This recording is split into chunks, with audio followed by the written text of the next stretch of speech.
دوستانو سلامونه او ښه وخت. غواړم نن تاسو ته یو ډول فیرني لا د سر د مانچو جوړ کړم چې دا ډیر زیات خوندور او اسانه ده. نو د دې لپاره د موږ په کار ده یو پاکټ مانچې چې موږ په وطن کې فکر کوم ته سیمیان هم وایي. یو پاکټ دا ورته په کار ده او دین علاوه څه ده ورته په کار دي دا 50 ګرامه کوچ، یعنی دوه غټې د ډوډۍ خوړلو کوچ ورته په کار دي. او دا هم کاستر پودر چې د دې کې هم فیرني جوړیږي چې په دې شکل ډبیانو کې دي، فکر کوم کاغذي قوطیانو کې به می دا رقم دا هم کاستر. البته یو خبره وکم که چیرې تاسو کاستر پودر نه یي ضرور هم نه ده، دغه په ځای تاسو کولای شئ د فیرني پودر ورواچوي. او په دې فیرني کې چې زه نن تاسو ته درشم ورته په کار هم دي د فیرني پودر کانفلور چې دا ما ورته راخیستي دي 4 قاشقې نانخوري د ډوډۍ خوړلو. که چیرې تاسو کاستر پودر ته دسترس نه لرئ نو تاسو کولی شئ یو اضافه قاشقه هغه ما 4 قاشقې راخیستي دي، تاسو کولی شئ 15 قاشقې له دې کانفلور نه استفاده وکړئ. او دا هم میده کړې بوره چې ده لا په ماشین کې او لا هم په وکلې کې ورته میده کوي. دا بوره چې ده هم تقریبا نه پوره 2 غټې قاشقې د ډوډۍ خوړلو او یوه داسې اواره د چای خوړلو قاشقه هم وانیل ورته په کار ده. او دا هم یو څه کوپرې دي میده سوي او یو څه بادام دي. او که تاسو غواړئ پسته هم په اچولی شئ، پسته هم ورسره د برسېرې لپاره خوند کوي. او دوستانو تمن چې فیرني پخیږي، فیرني خو باید خواږه وي، خو زه نن څه ده نه غواړم دې ته بوره واچوم. تاسو کولی شئ بوره هم ور واچوئ او بوره د تاسو خپله خوښه چې ډېره پکې خورئ کم شیرینه خورئ هر رقم هم څه خوښوئ. خو ما دلته یو څه را سره په یخچال کې د اصلي شیدې وي، دا رقم د قطعه متاسفانه نشته را سره، خو اصلي شیدې دي هم په نارویژي هم په اروپایي دوکانو کې شته او هم په آسیایي دوکانو کې داسې یو رقم ډبیانې لکه هغه د قیماقو ډېر خوندور او دا هم څه ده د عسلو شیدې. او دا هم شیدې دي چې دا یو جګ شیدې چې 4 ګلاسه کیږي او دا هم 1 لیتر شیدې دي. نو اوس دوستانو تاسو را سره اوسئ، زه اول د مانچې چې ده میده کوم او بیا به په د کوچو کې یو څه سره کوم. دوستانو مانچې چې ده داسې نه چې له ماشینه یې وباسئ لا یې په وکلې کې میده کوئ، په لاس باندې دغسې یو څه میده کوئ، له غټوالي یې یو څه اوږدې کمې کوئ.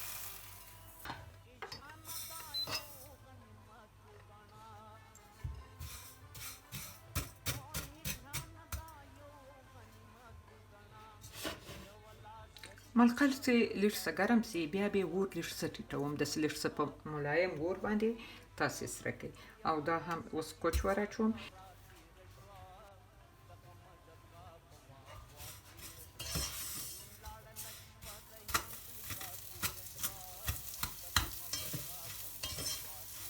دا مانچې شي دي خپل هم یو څه سوروالی لري، بعضې لږ څه ډېر سپینې نو ډېرې به یې نه سرې کوو. تقریبا یو 3 دقیقې چې یې داسې په دې کوچو کې سره راواړوو بس ده، نور کفایت کوي. باید میده سي چې دلته خو په مانچو کې دا نه ویلې کېږي که نه، بوره یې باید میده یي چې غټه غټه پاته نه سي. او غوزان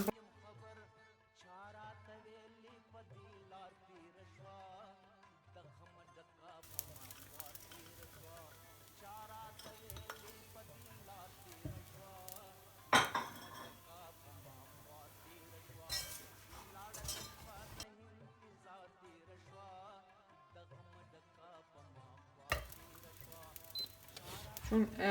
داش منقل گرم ده اور می نور مړ کو لږ څه به دغسې لږ پکې واړوم.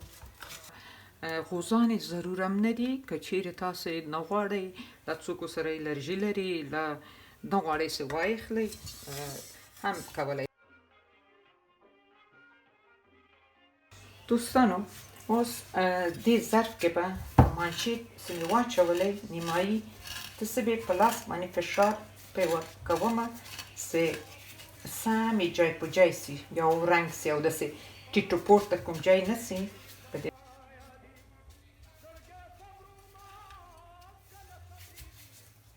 اوس به زه راسم د دې سر برخې ته د فیرني برخې ته تاسو را سره اوسئ دوستانو اوس به په دې دیګي کې چې ده د شیدې واچوم البته لیش څه باید پرېږدم چې هلته د کانفلور او کاستر چې ده پکې یو څه حل کړم داسې په د شیدې چې په ایشېدا راغلی بیا به نو هغه مواد کانفلور او کاستر پودر به ور واچوم ته د کانفلور او کاستر چې ده پکې یو څه حل کړم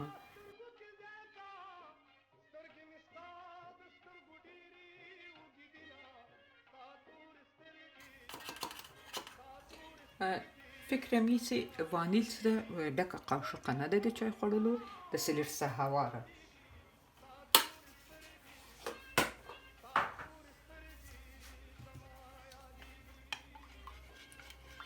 مواد به ټوله مې چې حل کړل چې کله شیدې په ایشېدا راغلی پس له هغه به داسې لیژ لیژ ور اچوم دفعتاً هم ټوله نه باید ور وانچوو اوس لیدونکو شیدې البته باید مسلسل وشورو چې دود بویه نه سي خو زه به اوس په دې وخت کې نو د عسلو شیدې ور اچوم د ما دا ډېرې خوښېږي په دې بازو خوږو کې زه هر وخت استعمالوم او اوس به د کاستر چې دي د کانفلور چې په شیدو کې مې حل کړل دا به داسې لیږ څه لیږ څه ور اچومه په یوه وارې نه ور اچومه په یو 3-4 مرحلو کې غواړم ور واچوم کاستر مې ور واچوو په همده ډېر زر ټینګ سو او شیدې هم ایشېدلې همداسې به یې مسلسل وهمه افغان پخلنځی د تاسو د نیوکو انتقادونو